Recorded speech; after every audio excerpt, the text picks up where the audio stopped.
Hello guys, beef, gulay. Ito yung mga sangkap niya. Lulutuin natin yan guys ha.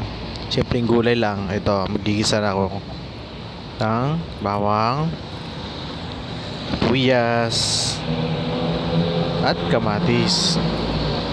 Simpleng luto lang guys. Ito, isasawag ko na yung gisahin ko na yung baka, beef.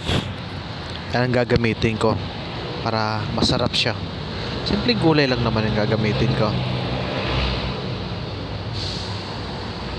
Ito, gigisahin ko na siya ng bahagya. Lulutuin ko siya ng daan-daan para maging smooth ang sarap. Ayan, medyo luto na yung baka. Lalagyan ko na siya ng oyster sauce. Yan, lalagyan ko ng tubig konti.